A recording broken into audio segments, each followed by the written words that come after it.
the success and prosperity of the government and the people of Malaysia. To the King of Malaysia.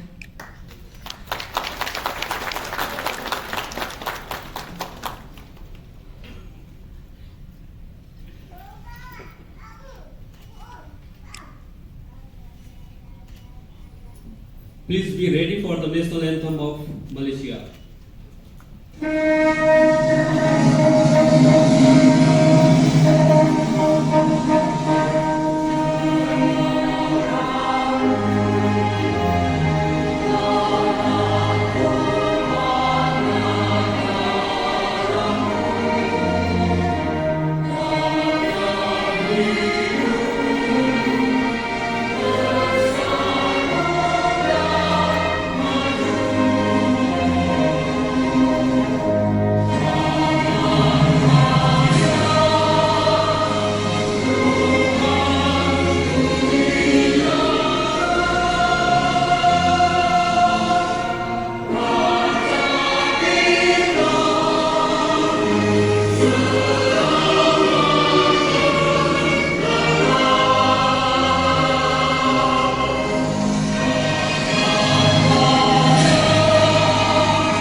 Thank you, Your Excellency. Now I would like to request the guest of honor and Saji officials to return to their seat. थुप्रै सङ्घर्ष, युद्ध र आन्दोलनको साक्षी बन्नु पर्यो। हाँसी हाँसी आहुति दिने वीर शहीदसँगै हामीले पनि धेरै रगत पसिना बगायौँ। नयाँ नेपालको सपना देखेर ६२-६३ जब गाउँ बस्ती हुँदै सहरसम्म जनसागर उठ्यो, त्यसले परिवर्तनको आँधी बेरी ल्यायो।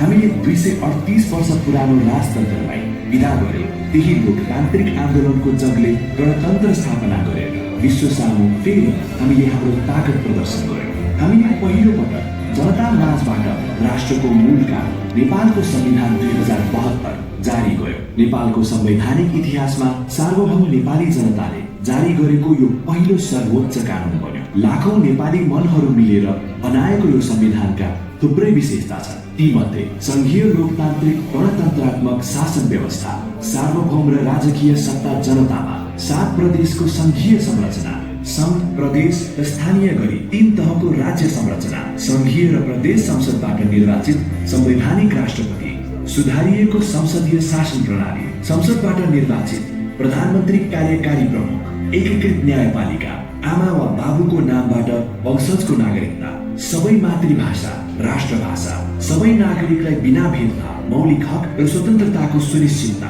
आदि 7 दशक लामो प्रयत्नबाट सारा नेपालीको सामूहिक चाहना समेटिएको ग्रन्थ नेपालको संविधान 2072 जारी भएपछि हामीले 3 तहको निर्वाचनमा भाग लियौं। 18 वर्षपछि फर्केर आएको यो प्रत्यक्ष निर्वाचनको अवसरमा देशभरका जनताले खुसीका साथ 5 वर्षका लागि आफ्ना प्रतिनिधि चुने। सरकारले कार्यभार सम्हालेपछि तिनै तहमा वित्तीय हस्तान्तरणको कार्य सम्पन्न भएको छ। निर्यात वृद्धि गर्न, लगानी बढाउन, र संरचनागत सुधार गरिएको छ।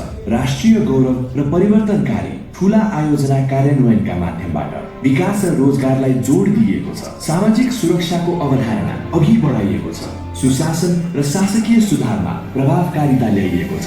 3 तहका सरकार बीच प्रभावकारी समन्वयबाट संघीय प्रणाली संस्थागत भएको छ। अहिले तीनै तहको शासन प्रणालीको ध्यान आर्थिक उन्नति, पूर्वाधार विकास, निर्माण र समग्र सुधारतर्फ केन्द्रित छ। राजनीतिक स्थायित्वसँगै समृद्ध नेपाल, सुखी नेपालीको मूल मन्त्र शिरोधार्य गर्दै शान्तिका दूत गौतम बुद्ध जन्मेको यो पवित्र भूमि राष्ट्रिय आकांक्षा प्राप्तिका लाभका साथ संविधान दिवस तथा राष्ट्रिय दिवस मनाऊ। घर घरमा राष्ट्रिय झण्डा फहराऊ। मेरो राष्ट्र, मेरो गौरव।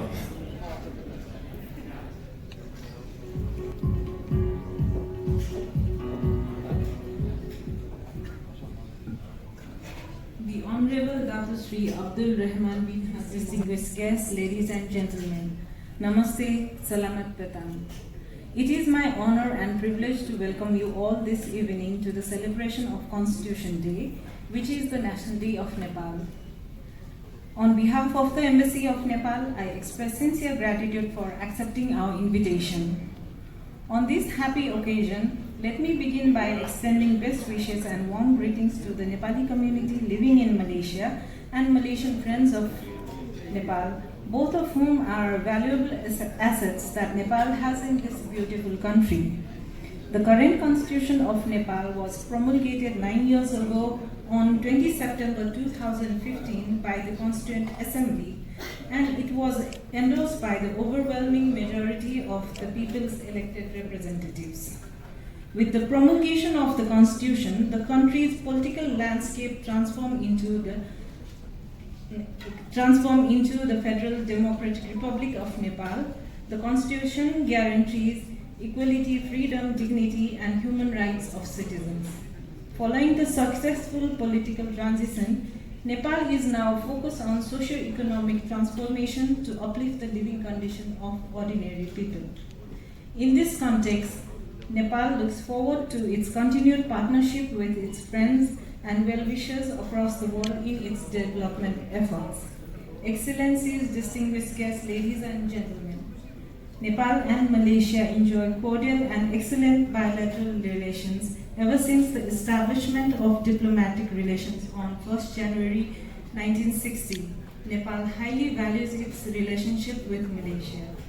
Nepal has a historical link to Malaysia dating back to the 1950s, during its founding period, by way of the contribution of Nepali Gurkha soldiers under the British in maintaining peace and stability in Malaysia.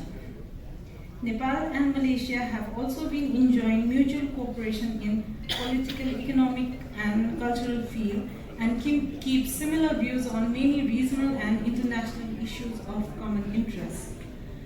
The development initiatives, economic reforms, and social welfare schemes for the Malaysians, among others, undertaken by the government of Malaysia under the dynamic leadership of Prime Minister Datuk Seri Anwar Ibrahim, are remarkable. There are tremendous opportunities and potential for further promotion and development of relations between Nepal and Malaysia in the areas of tourism, culture, investment, trade, and so on. Since both the countries treasure ethnic, cultural, and geographic diversity, we may encourage tourism entrepreneurs to work together for our mutual benefit. Nepal has been an independent nation throughout its history. Nepal has diverse natural and cultural attraction due to unique landscapes and altitudinal variations. Nepal's altitude varies from 60 meters to the Mount Everest, 8,848.86 meters from sea level within a distance of about 250 kilometers. 8 of the world's 14 highest peaks are in Nepal. The indigenous flora and fauna, beautiful rivers and lakes, various World Heritage sites, diverse landscapes, multi-ethnic culture, mountaineering, and world-famous trekking routes have been some of the major attractions for millions of tourists from around the world. Finally, I wish to reiterate on this happy occasion the everlasting friendship will further grow between Nepal and Malaysia and always wish for the peace, prosperity, and the happiness of the people of two countries. Terima kasih, thank you. Excellencies, distinguished delegates, ladies and gentlemen, may I invite you to join for dinner. Thank you.